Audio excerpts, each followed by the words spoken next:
네, 오늘 이사야서 32장의 말씀입니다. 우선 이사야서 32장은 이사야서 28장에서부터 계속 이어오는 남유다가 아수르의 압제에 의해서 이렇게 어려움을 당면했을 때 그의 어려움을 헤쳐나가기 위해서 애굽의 손을 빌리고자 하는 그런 일이 있었죠. 그래서 그런 어, 애굽의 어떤 조치 사항에 대해서 하나님은 선지자를 보내서 애굽에 내려가면 안 된다. 애굽은 바다에 있는 괴물이다. 라합이라고 그랬죠.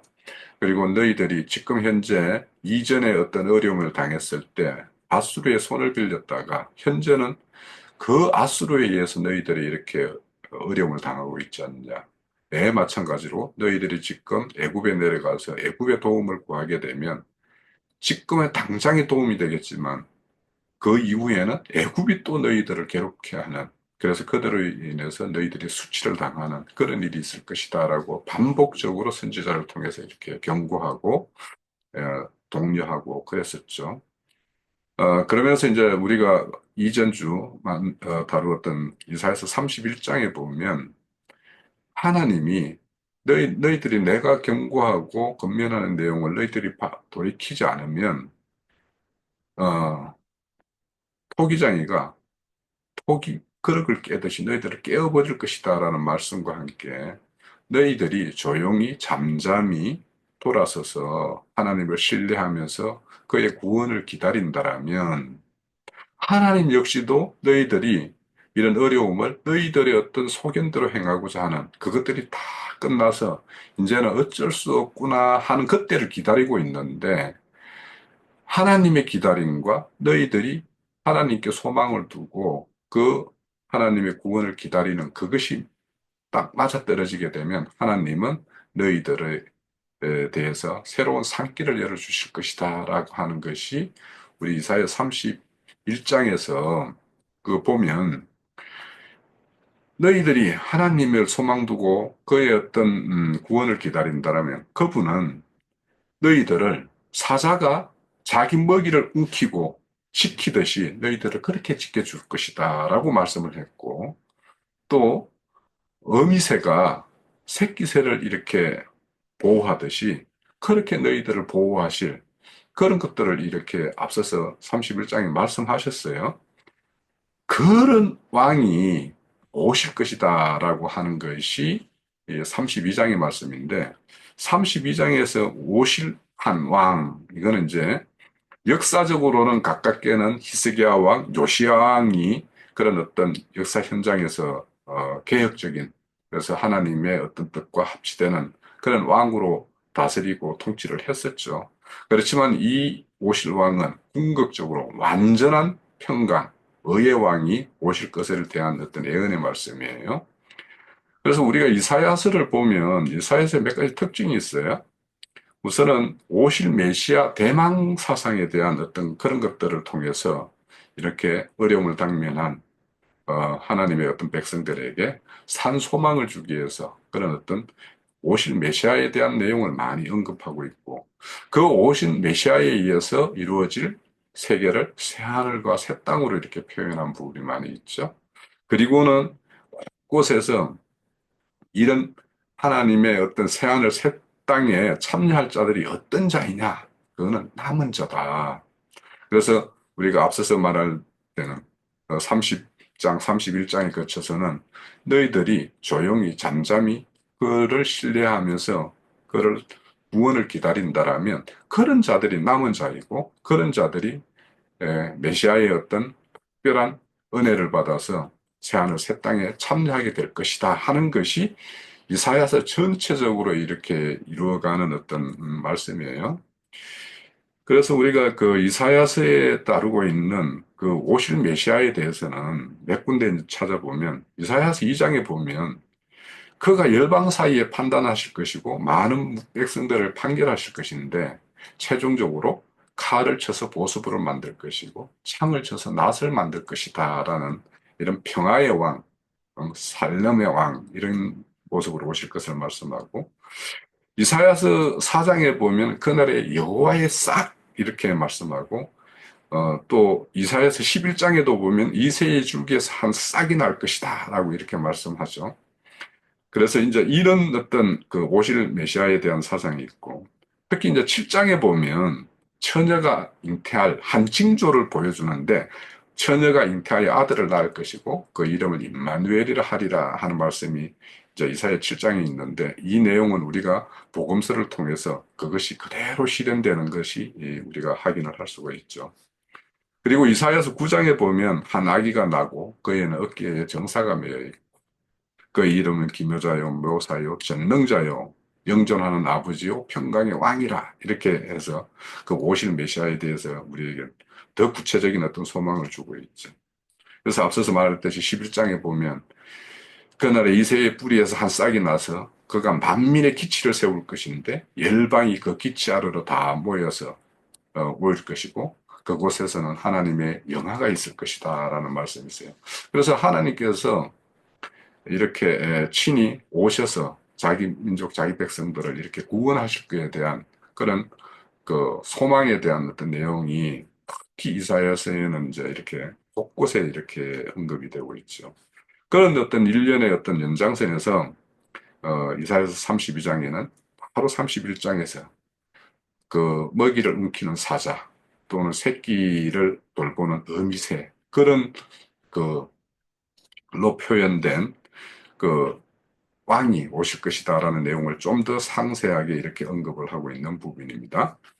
그래서 우선 이제 그 전체적으로 우리가 오늘 살필 이사야 32장 1절에서 8절의 내용을 보면 1절에는 공의와 정의로서 다스리고 통치할 왕으로 오실 그런 모습의 어떤 왕으로 소개되는 부분이 있고 2절에는 그분이 오셔서 너희들을 보호하고 지키고 너희들에게 멘부를 내서 생명을 공급하는 그런 어떤 보호자로 오실 모양을 언급하고 있고 또 3절 4절에서는 그분이 오셔서 최적으로 회복할 그래서 안긴 눈을 뜨게 하고 막힌 길을 열게 하는 이런 회복의 말씀이 있고 그리고 7절 8절에서는 그 회복한 자들에 의해서 그러면 그들의 어떤 눈과 귀가 열림으로 인해서 최종적으로 존귀한 자와 어리숙하고 우둔한 자, 이 두 분류를 명확하게 이렇게 구분되는 그런 것이 이제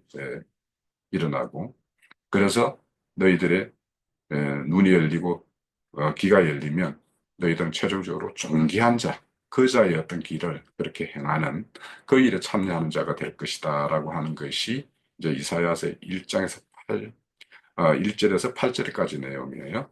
자, 그런 내용을 좀 그 구체적으로 한 절 한 절 좀 살펴볼게요.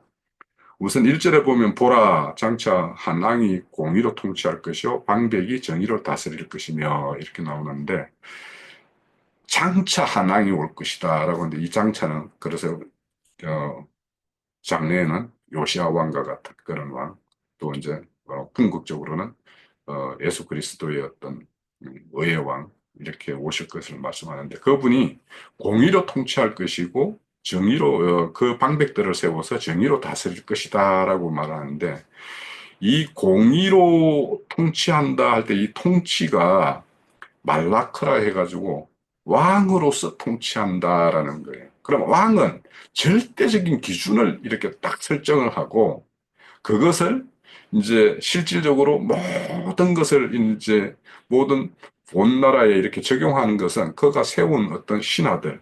그래서 여기서는 방백이라고 하는데 그래서 하나님은 하나님이 세운 사람들을 통해서 하나님의 공의가 이렇게 흘러가게 하는 것이죠.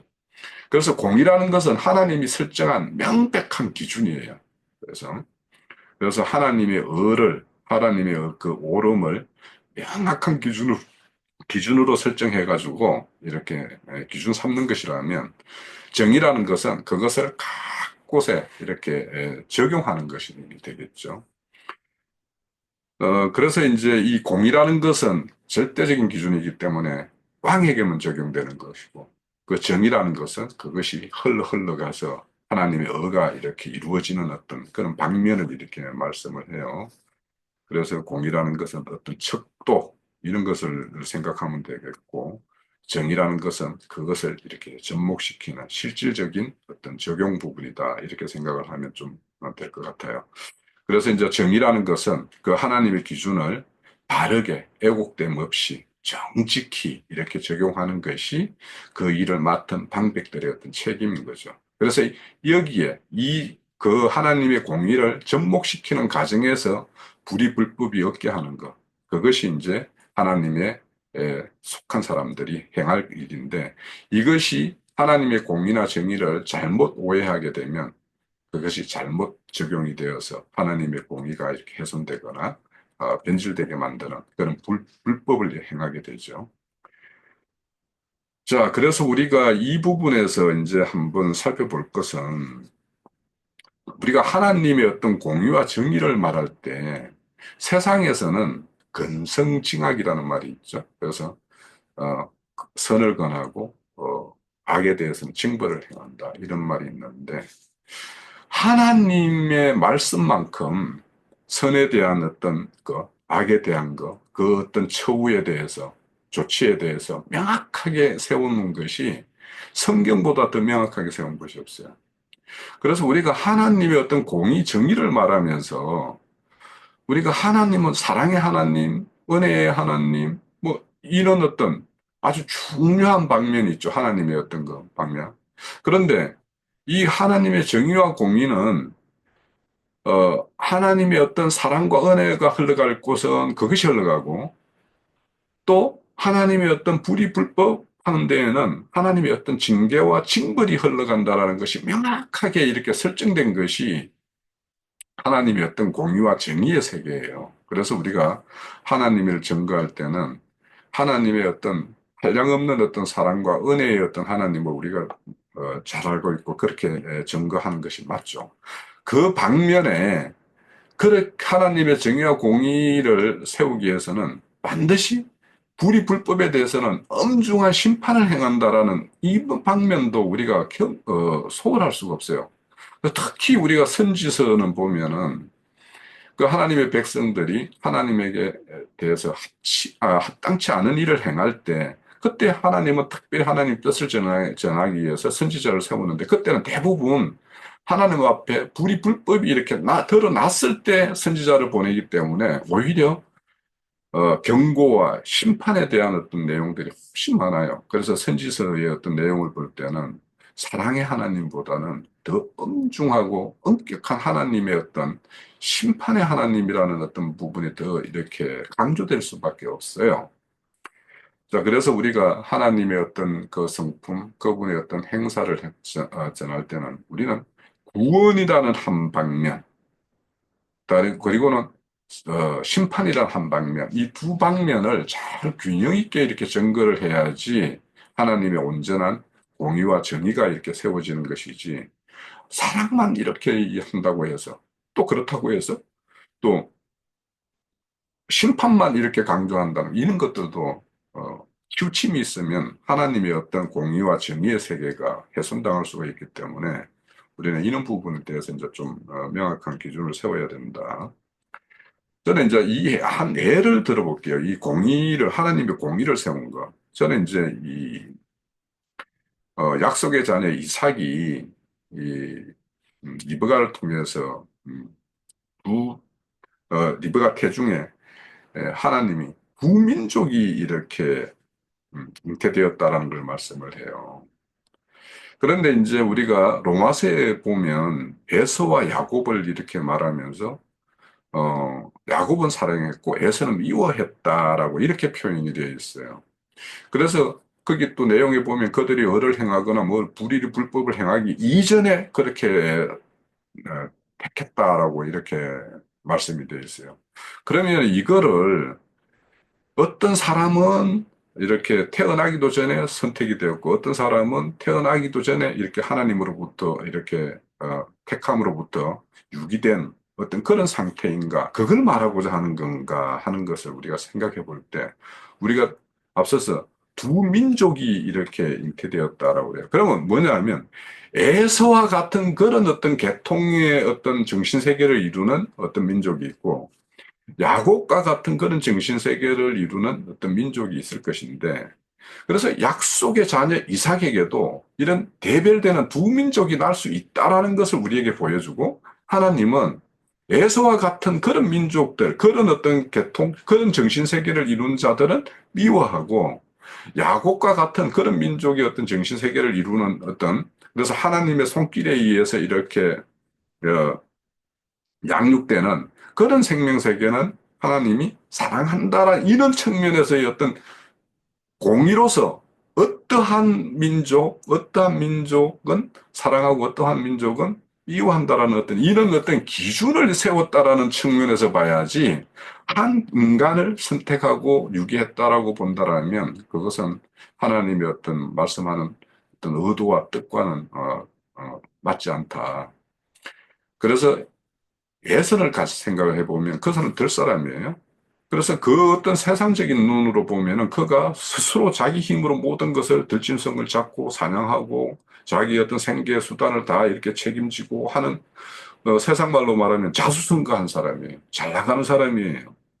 그래서 세상은 그런 사람을 이렇게 성공했다라고 이야기해요. 근데 그에 비해서 야곱은 어머니 장막에서 어머니가 일러주는 거, 어머니가 모든 걸 해주는 거, 그걸 그대로 이렇게 따라함으로 인해 가지고 최종적으로는 아버지의 어떤 축복을 받아내는 어떤 모습이고, 예서는 자기 스스로 힘으로 자기가 뭐 들짐승을 사냥해가지고 자기가 어떤 아버지의 별미를 만들지만, 야곱은 엄마가 해주는 거 가지고 그냥 들어가요. 근데 잘 생각해 보세요. 아버지의 별미는, 아버지의 입맛은 엄마가 잘 알죠. 그래서 엄마가 아버지의 어떤 입맛에 맞는 어떤 별미를 딱 만들어 줬을 때 아버지가 흔쾌히 그것을 별미로서 이렇게 취할 수 있는 것이지. 에서처럼 자기가 자기 소견대로 이렇게 하면 그것이 아버지의 입맛에 맞다라고 장담할 수가 없죠. 그래서 우리의 신앙도 똑같아요.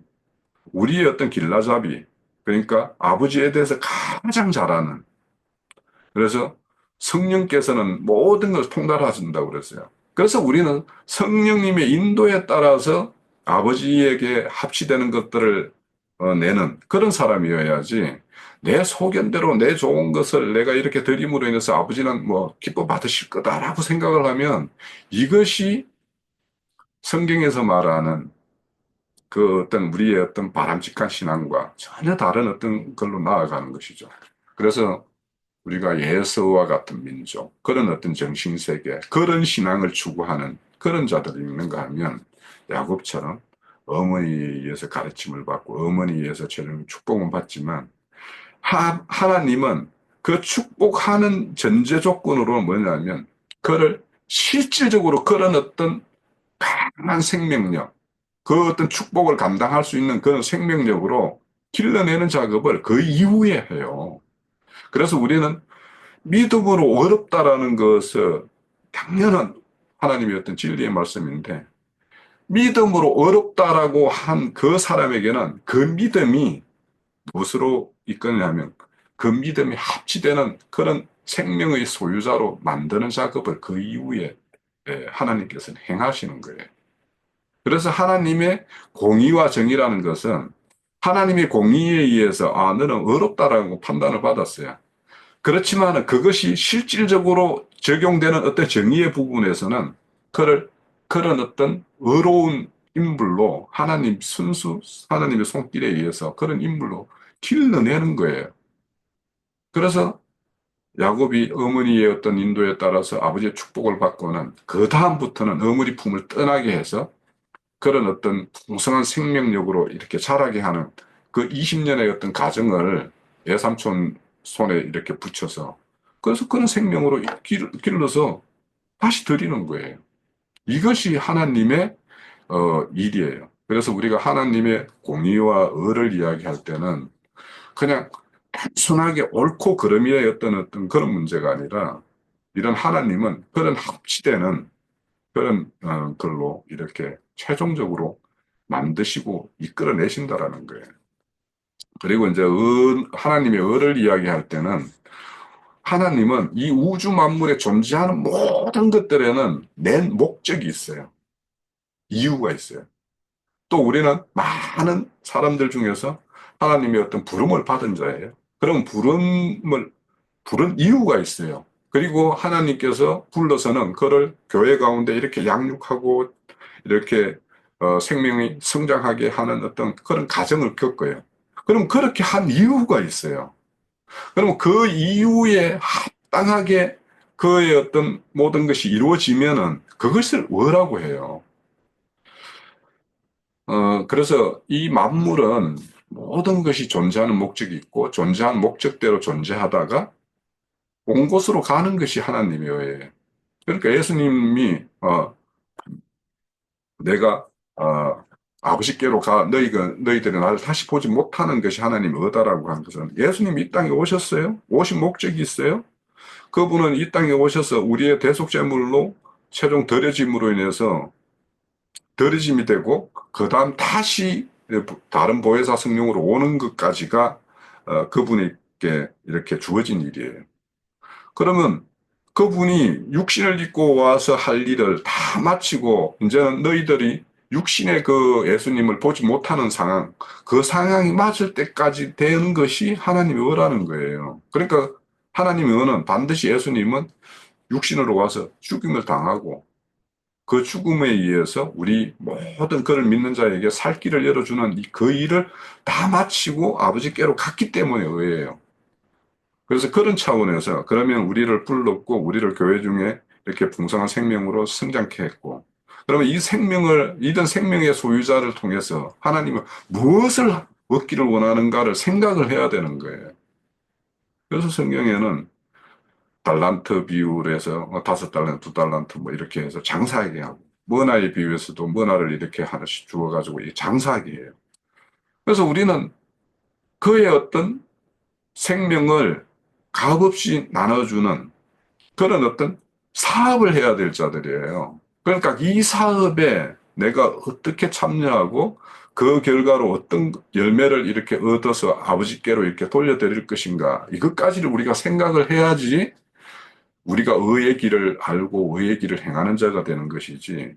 그거 없이 믿기만 하고 나의 구원만을 위해서 이렇게 한다라면 그거는 어, 성경의 어떤 궁극적인 하나님의 뜻에 합치되는 것이 그런 믿음이 아니에요. 그래서 하나님은 우리를 야곱을 속이는 자가 최종적으로는 하나님과 겨루어 이기는 자가 되었죠. 그래서 하나님으로부터 이기는 자라고 인정함을 받는 것까지 나아가는 것이 우리의 신앙이에요. 그러면 우리가 지금 이겨야 될 것이 무엇인가? 우리에게 주어진 이김이 무엇인가는 세상을 이겨야 되고, 율법에 대해서 이겨야 되고, 어?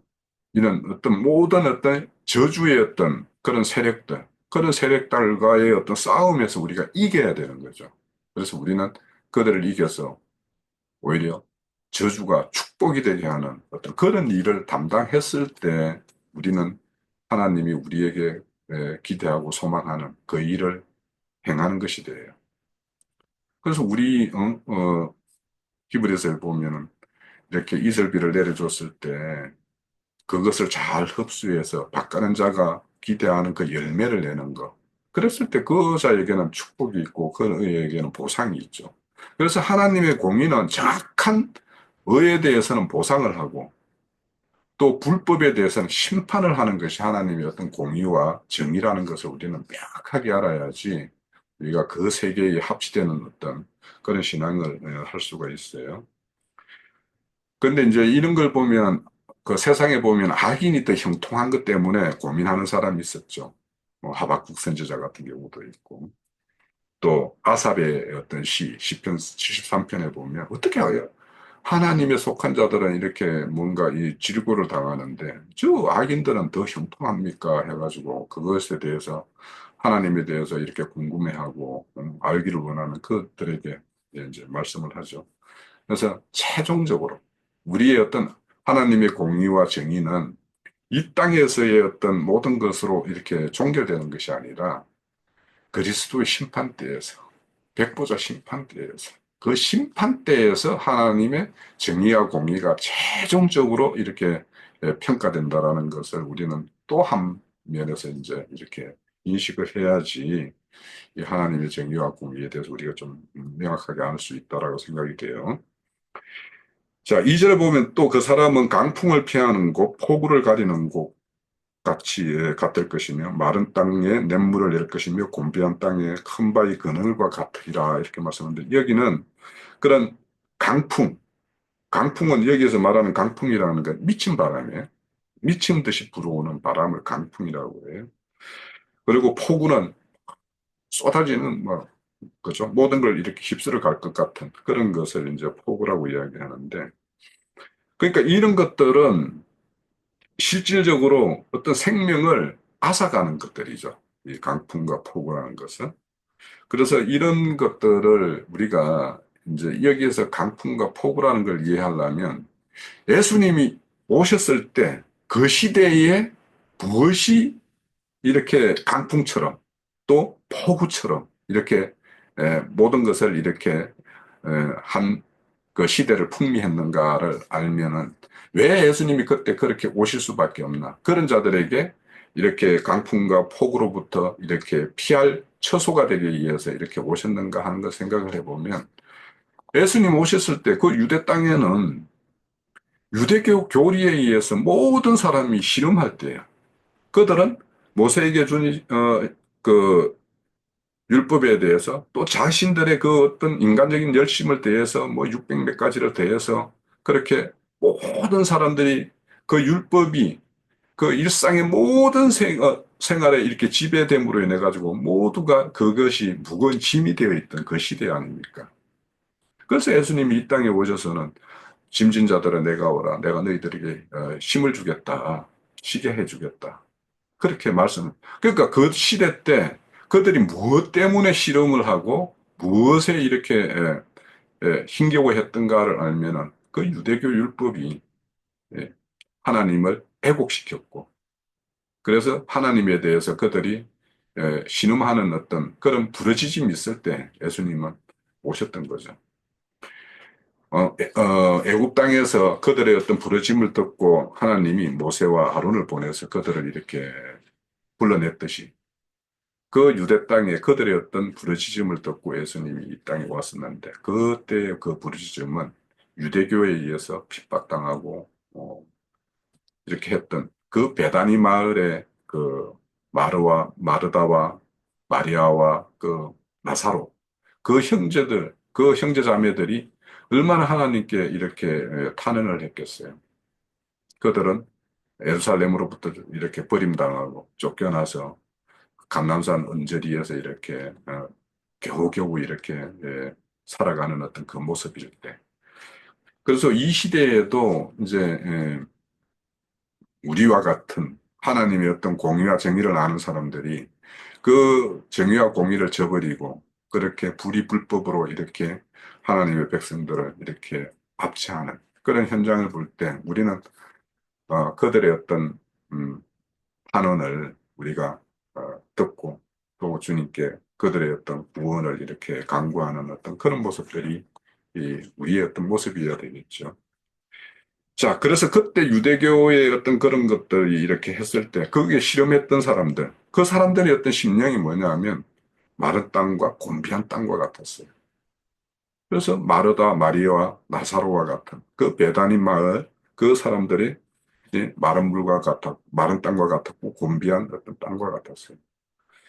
그래서 그런 이런 자들에게 렘부를 내어주고 이렇게 곤비한 땅은 이 사막과 같은 그런 여행길, 그런 여정길을 가는 자들에게 에, 우리 출애굽했을 때 강약길을 할 때 보면은 구름 기둥으로 이렇게 그 햇빛의 어떤 그 폭염을 이렇게 가려주었듯이 그렇게 그런 모습으로 오시는 왕이다. 그러니까 누구에게는 이런 어떤 강풍과 폭우를 가려주기 위해서 오시고 누구에게는 엄중한 심판을 행하기 위해서 오시고 그래서 우리 31장에 보면 하나님이 토기장이가 질그릇을 깨듯이 깨버리는 어떤 그런 심판의 모습도 이렇게 언급을 하고 있죠. 그래서 항상 하나님은 구할 자는 구하고 그래서 우리 누구에게는 국률의 거룩으로, 누구는 진노의 거룩으로 이렇게 하듯이 그렇게 하시는 분으로 이렇게 오시는 모습이에요.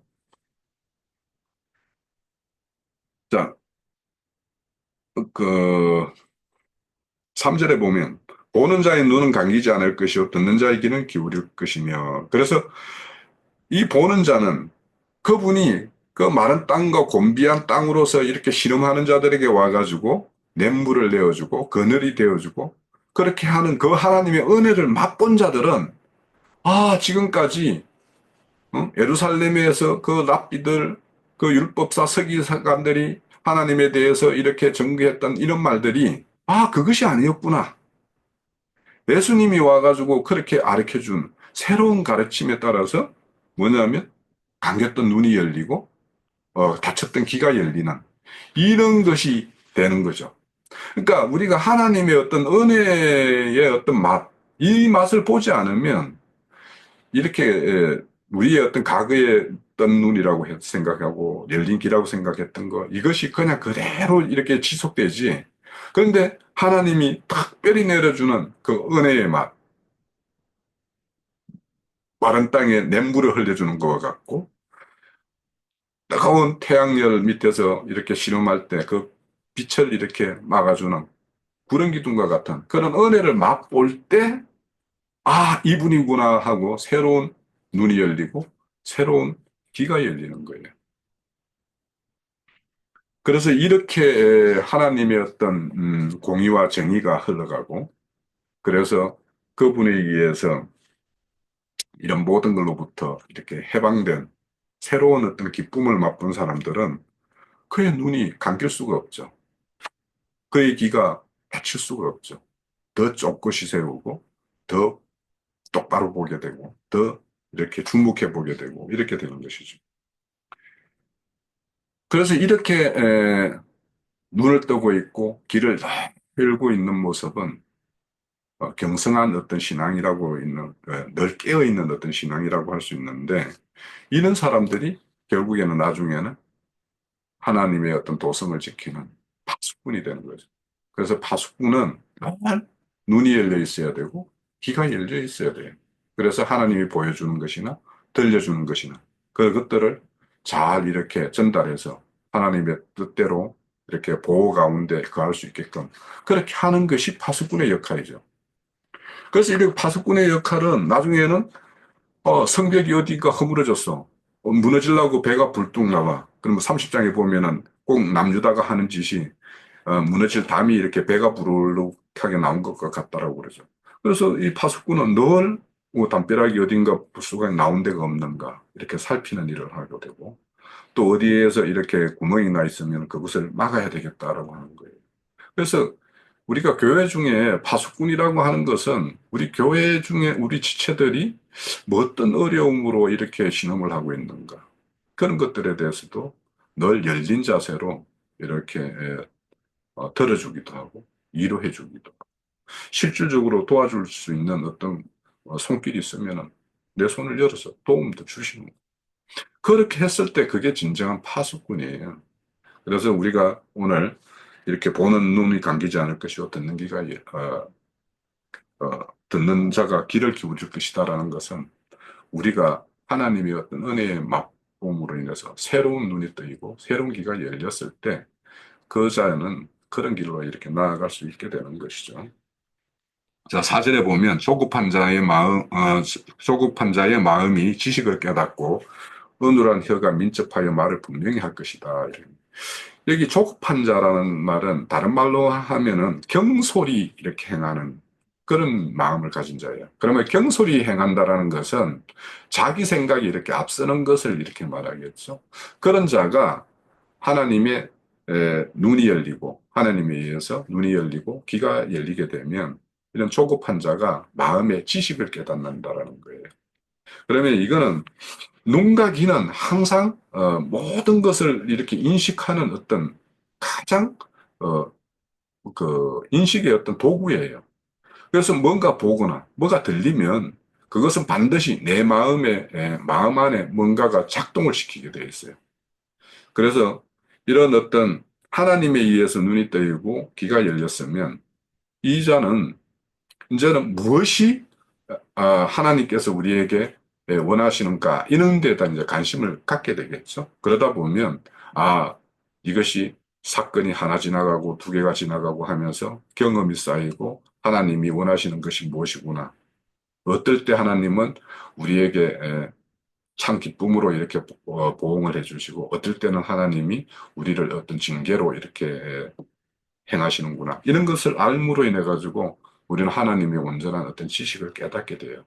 그러면 그런 것이 이렇게 쌓이고 쌓이면 이전에 그렇게 경솔하게 행했던 그 어눌한 자가, 어른 자의 어떤 혀가 질서정연하고 하나님의 뜻이 온전히 이렇게 새겨져서 그 사람에 의해서 나오는 말들이 이제 뭔가 결을 이루는, 그래서 뭔가 질서가 이렇게 정립되어 있는 그런 말들이 나오겠죠. 그러면 그런 말들은 분명한 것들을 이렇게 말하게 돼요.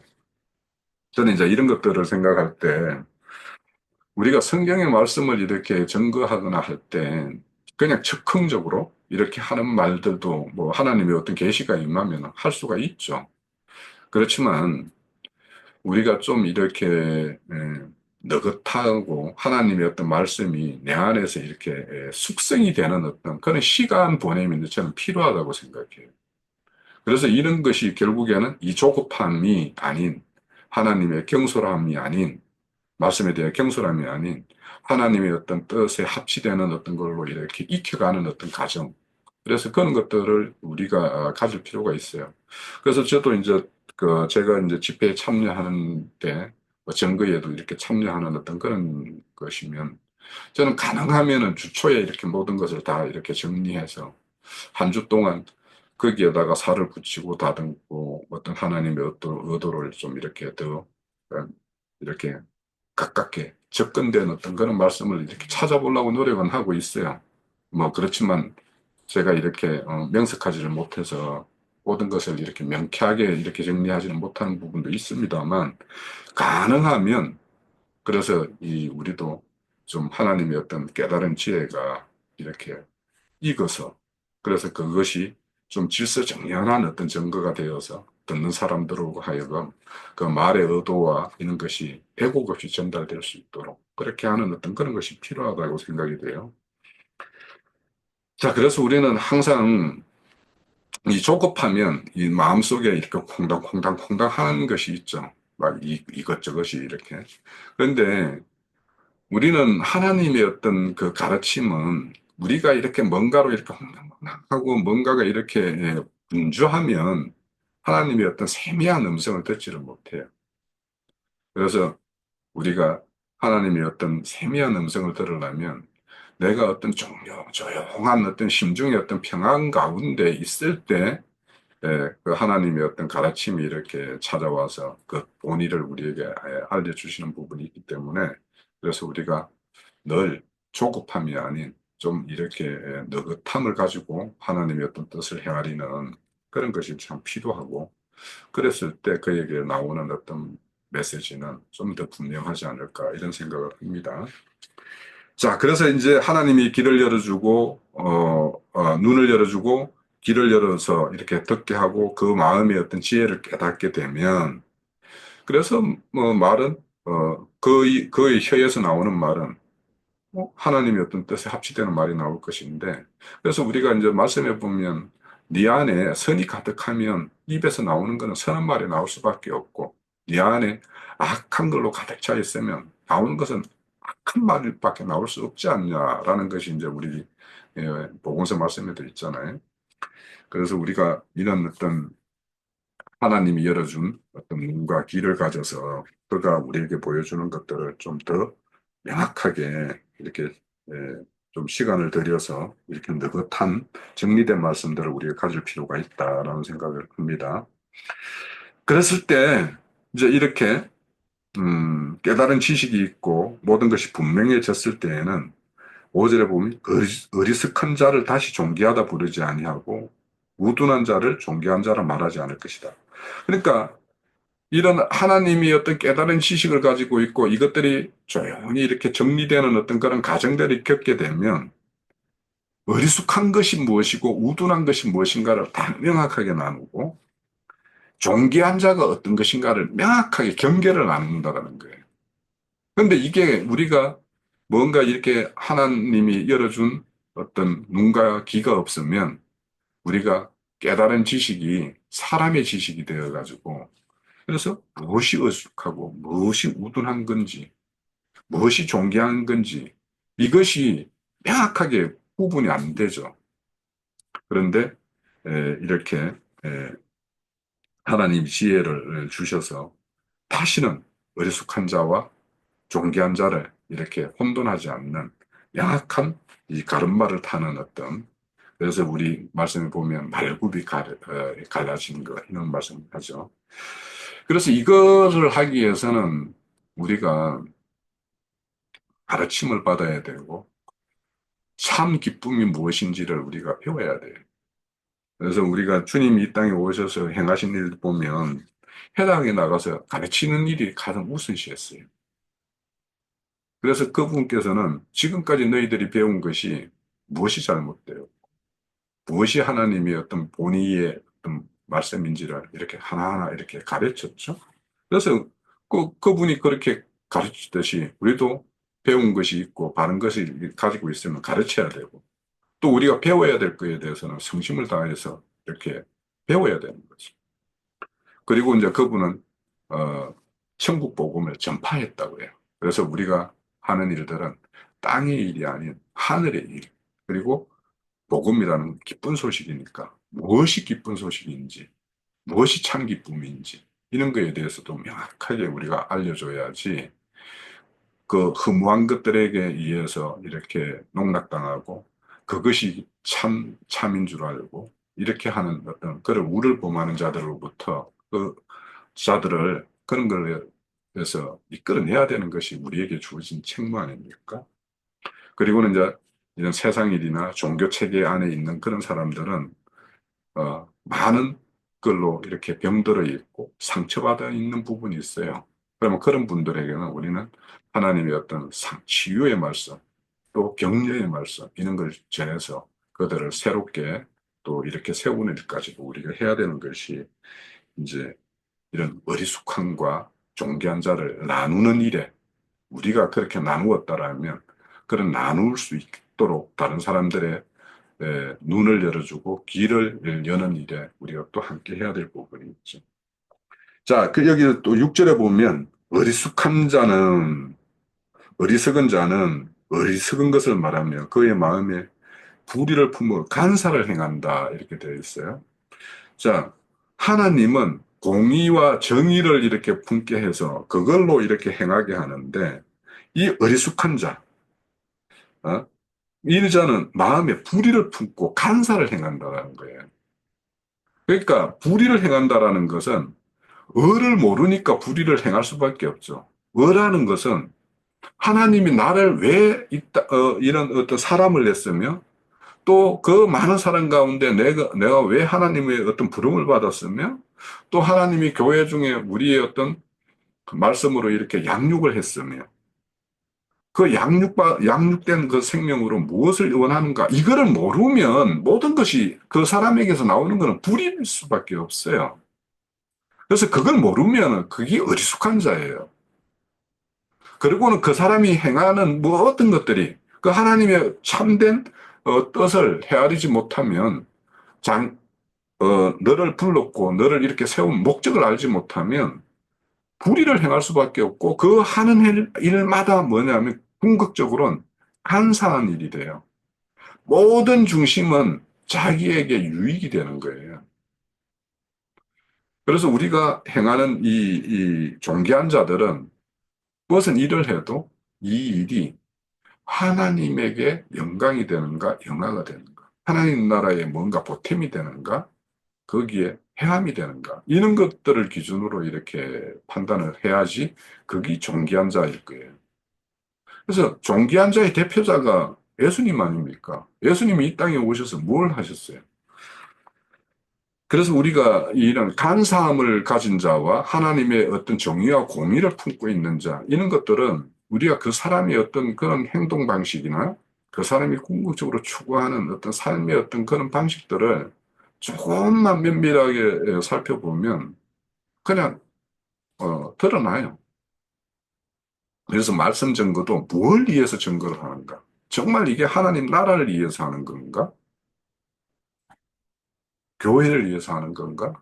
아니면 그걸 통해서 자신의 어떤 이속을 챙기는 그런 것이 앞서는 사람인가. 이런 것들은 우리가 누구나 알 수 있죠.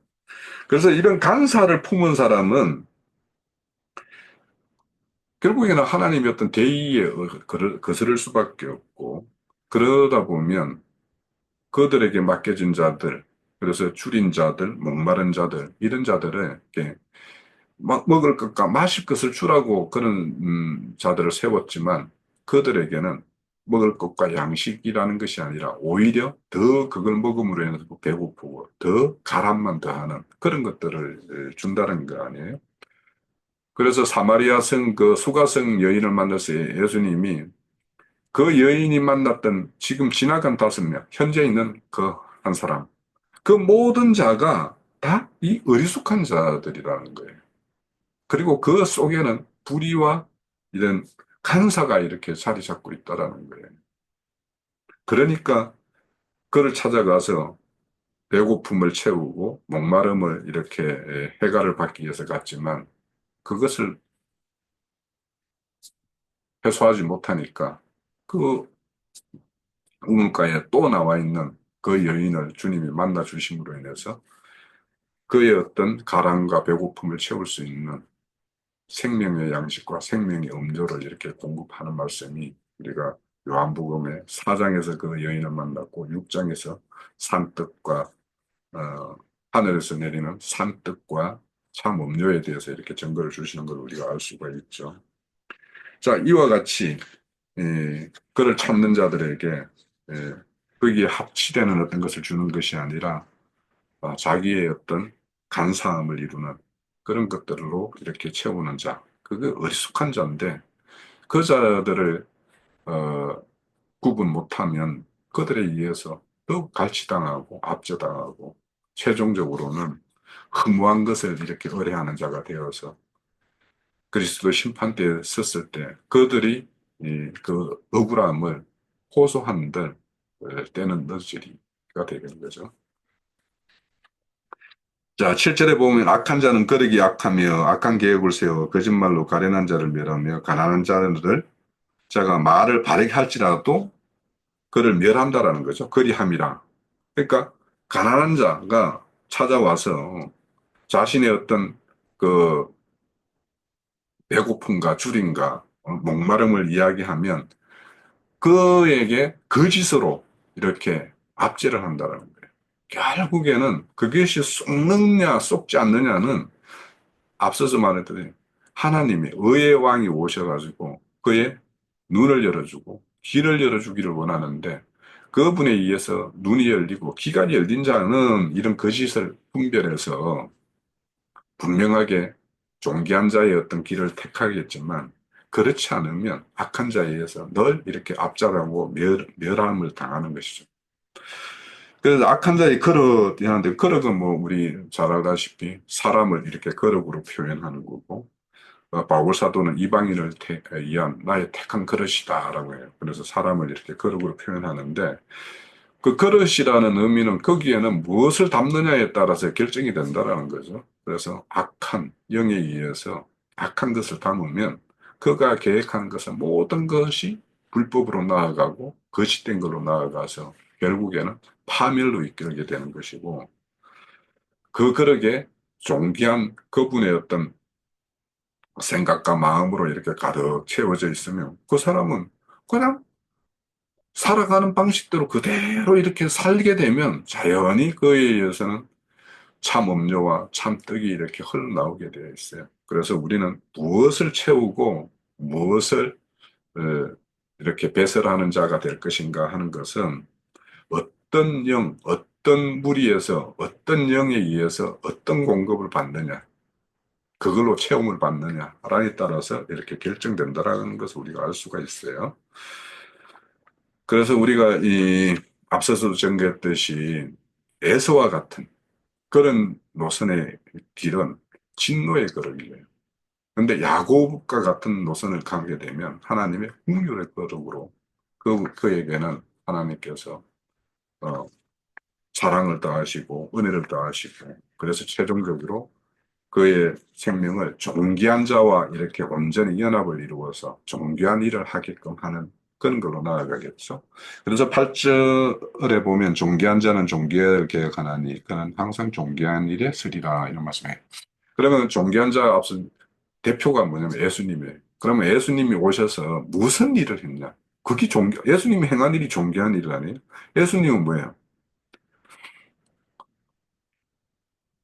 닫힌 길을 열어주시고 감긴 눈을 뜨게 했어요. 그래서 참된 것을 보게 하고 참된 것을 들려줬어요. 그것이 뭐냐면 가르침이에요. 그리고 그것이 천국 복음이에요. 그래서 그걸 통해서 지금까지 병들었던 것, 상처 난 어떤 그런 상처들, 이런 것들을 다 치유하는 일이 존귀한 자가 한 일이에요. 그래서 존귀한 일은 궁극적으로는 생명 없는 자에게 생명을 있게 하는 것이고, 생명이 상함을 당한 자에게는 생명을 이렇게 회복시켜서 더욱 성숙, 성장으로 나아가게끔 하는 것이 이 존귀한 일입니다. 그래서 우리가 이런 주님이 이 땅에 오셔서 이 존귀한 일을 행했던 그 노선을 가기 위해서는 하나님의 공의와 정의, 그것이 무엇이며 그분이 통치 의리가 무엇인지 알고 그것을 이렇게 흘러가는 어떤 통로로서의 어떤 그런 역할을 다 할 때 우리는 주님이 이 땅에 오셔서 우리에게 남겨진 일, 그 남긴 일에 우리가 참여자가 되어서 최종적으로는 존귀한 자로 판명되고 그래서 하나님의 어떤 공의에 따라서 우리는 하나님의 그 하늘에 간직된 그 하나님의 유업으로 보상을 받는 것, 그것이 우리의 어떤 신앙 노선이에요. 그래서 어, 우리 야곱은 처음에는 속이는 자였죠. 그렇지만 나중에는 하나님을 이기는 자가 되었어요. 그 이긴다라는 것은 하나님으로부터 이기는 자로 판정을 받았다라는 거죠. 그래서 우리에게는 이긴 자의 노선이 어떻게 시작되었고 어떻게 흘러가서 최종적으로는 어떤 승리의 모습으로 기결되는가 하는 것을 우리는 창세기에서 야곱을 통해서 우리는 확인을 할 수가 있어요. 그래서 우리는 그 야곱이 어떤 그런 미천한 자에서 하나님의 손길에 의해서 존귀한 자로 이렇게 전환되었는가 하는 것, 그걸 위해서 오시는 왕이 오늘 한 왕이 왔다라는 말씀, 그분이 오신 이유와 목적입니다.